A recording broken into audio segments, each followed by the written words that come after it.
एक ही विचारण में कई अपराधों के लिए दोष सिद्ध होने के मामले में दंडादेश। धारा 25 एक, जब कोई व्यक्ति एक ही विचारण में दो या अधिक अपराधों के लिए दोष सिद्ध किया जाता है, तब न्यायालय भारतीय न्याय संहिता 2023 की धारा 9 के उपबंधों के अधीन रहते हुए उस अपराध के लिए विधि द्वारा विहित दंडों में से प्रत्येक के लिए, जिसे देने के लिए ऐसा न्यायालय सक्षम है, दंडादेश दे सकेगा। और न्यायालय अपराधों की गंभीरता पर विचार करते हुए ऐसे दंडादेश साथ साथ या क्रमवर्ती रूप से भुगतने का आदेश देगा। दो, दंडादेशों के क्रमवर्ती होने की दशा में केवल इस कारण से कि कई अपराधों के लिए संकलित दंड उस दंड से अधिक है जो वह न्यायालय एक अपराध के लिए दोष सिद्धि पर देने के लिए सक्षम है। न्यायालय के लिए यह आवश्यक नहीं होगा कि अपराधी को उच्चतर न्यायालय के समक्ष विचारण के लिए भेजे, परंतु कापा कह के किसी भी दशा में ऐसा व्यक्ति 20 वर्ष से अधिक की अवधि के कारावास के लिए दंडित नहीं किया जाएगा। खा संकलित दंड उस दंड की मात्रा के दुगुने से अधिक नहीं होगा जिसे एक अपराध में देने के लिए वह न्यायालय सक्षम है। तीन, किसी निरुद्ध व्यक्ति द्वारा अपील के प्रयोजन के लिए उन क्रमवर्ती दंडादेशों का योग जो इस धारा के अधीन उसके विरुद्ध दिए गए हैं, एक दंडादेश समझा जाएगा। अर्थात बीएनएस इस धारा की 25 के अनुसार एक ही ट्रायल में कई अपराधों में दोषी होने पर कोर्ट हर अपराध की सजा दे सकता है और उन्हें साथ साथ या क्रमवर्ती चलाने का आदेश दे सकता है। क्रमवर्ती सजाओं में भी आरोपी को 20 वर्ष से अधिक कैद नहीं होगी और कुल सजा कोर्ट की एक अपराध वाली अधिकतम शक्ति के दुगुने से ज्यादा नहीं होगी। अपील के लिए क्रमवर्ती सभी सजाएं मिलकर एक ही दंडादेश मानी जाएंगी। शक्तियां प्रदान करने का ढंग।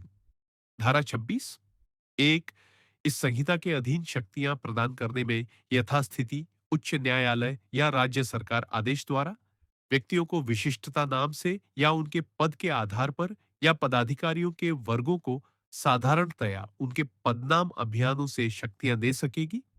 दो, ऐसा प्रत्येक आदेश उस तारीख से प्रभावी होगा जिस तारीख को वह ऐसे संबंधित किए गए व्यक्ति को संसूचित किया जाता है। अर्थात बीएनएसएस धारा की 26 के अनुसार ही इस संहिता के तहत उच्च न्यायालय या राज्य सरकार आदेश द्वारा शक्तियां देती है। शक्तियां का नाम से पद के आधार पर या पदों के वर्ग को दी जा सकती है। ऐसा आदेश सूचना दिए जाने की तारीख से लागू माना जाएगा। नियुक्त अधिकारी की शक्तियां। धारा 27 सरकार की सेवा में पद धारण करने वाला ऐसा व्यक्ति जिसमें उच्च न्यायालय या राज्य सरकार द्वारा इस संहिता के अधीन कोई शक्ति किसी समय स्थानिक क्षेत्र के लिए निहित की गई है, जब कभी उस व्यक्ति को समान उच्चतर पद पर उसी राज्य सरकार के अधीन ऐसे ही स्थानिक क्षेत्र के भीतर नियुक्त किया जाता है, तब वह जब तक यथास्थिति उच्च न्यायालय या राज्य सरकार अन्यथा निर्देश न दे या न दे, उसी स्थानिक क्षेत्र में जिसमें वह ऐसे नियुक्त किया गया है, उन्हीं शक्तियों का प्रयोग करेगा। अर्थात बीएनएस इस धारा की 27 के अनुसार जिस सरकारी अधिकारी को किसी क्षेत्र के लिए न्यायिक स्लैश कानूनी शक्तियां दी गई हों, यदि उसे उसी क्षेत्र में समान या उच्चतर पद पर नियुक्त किया जाता है, तो अलग आदेश न हो तो वह पहले वाली शक्तियां ही प्रयोग करता रहेगा। शक्तियों को वापस लेना। धारा 28 एक, यथास्थिति उच्च न्यायालय या राज्य सरकार उन सब शक्तियों को या उनमें से किसी को वापस ले सकेगी जो उसने या उसके अधीनस्थ किसी अधिकारी ने किसी व्यक्ति को इस संहिता के अधीन प्रदान की हो। दो, मुख्य न्यायिक मजिस्ट्रेट या जिला मजिस्ट्रेट द्वारा प्रदान की गई किन्हीं शक्तियों को संबंधित मजिस्ट्रेट द्वारा वापस किया जा सकेगा जिसने वास्तव में वे शक्तियां प्रदान की थी। अर्थात बीएनएसएस की धारा 28 के अनुसार उच्च न्यायालय या राज्य सरकार इस संहिता के तहत दी गई किसी भी शक्ति को वापस ले सकती है। जो शक्तियां सीजेएम या डीएम ने दी हो, उन्हें वही सीजेएम या डीएम वापस ले सकता है जिसने वे शक्तियां दी थी।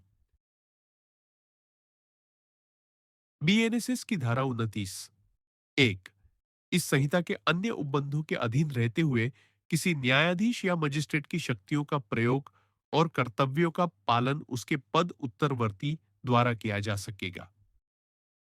दो, जब इस बारे में कोई शंका हो कि पद उत्तरवर्ती कौन है, तब सेशन न्यायाधीश लिखित आदेश द्वारा यह अवधारित करेगा कि कौन सा न्यायाधीश इस संहिता के या इसके अधीन किन्हीं कार्यवाहियों या आदेशों के प्रयोजनों के लिए पद उत्तरवर्ती समझा जाएगा।